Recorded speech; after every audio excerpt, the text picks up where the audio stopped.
নমস্কার, আবার চলে এলাম নতুন একটা ব্লগ নিয়ে। আজকে এই সকালবেলা এরা যাচ্ছে, দেখুন এখানে একটা গুজরাটি বিয়ে বাড়ি, ওদের সামনে ডিজে বাজছে আর এই সবাই ডিজের সঙ্গে সঙ্গে যাচ্ছে সেজে গুজে। ওরা এই ডিজের সঙ্গে ঘুরে আবার বিয়ে বাড়িতে ঢোকে। এই যে রথ, এখানে ওই যার বিয়ে তারা হয়তো বসবে, এখানে ডিজে বাজছে। তারপর চলে এলাম রান্নাঘরে। এখানে একটু করব বাঁধাকপির পকোড়া। বেসনের ভেতর বাঁধাকপি, একটু ধনেপাতা, একটু আলু, কাঁচা লঙ্কা দিয়েছি। এর ভিতর পেঁয়াজও দেওয়া যায়, যেহেতু আমাদের নিরামিষ তাই পেঁয়াজটা দিলাম না। আর বেসনের সঙ্গে একটু কর্নফ্লাওয়ার দিয়েছি।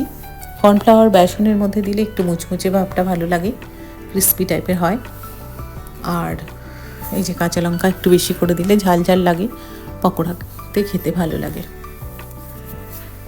রান্না করে নিয়েছি, মেয়ে চলে গেছে। এবার সকালবেলা সব কাজ সেরে রান্নাগুলো সেরে নেব। আপনারা আজকে কী রান্না করলেন জানাবেন মেসেজে। জল দিয়েছি খানিকটা, অল্প জলটা অনেক সময় না দিলেও হয়, কিন্তু একটু শুকনো লাগছিল তাই একটু জল দিয়েছি। আবার একটু ভেজে নেব। নিরামিষের সঙ্গে একটু এরকম মুখরোচক কিছু হলে ভালো লাগে খেতে।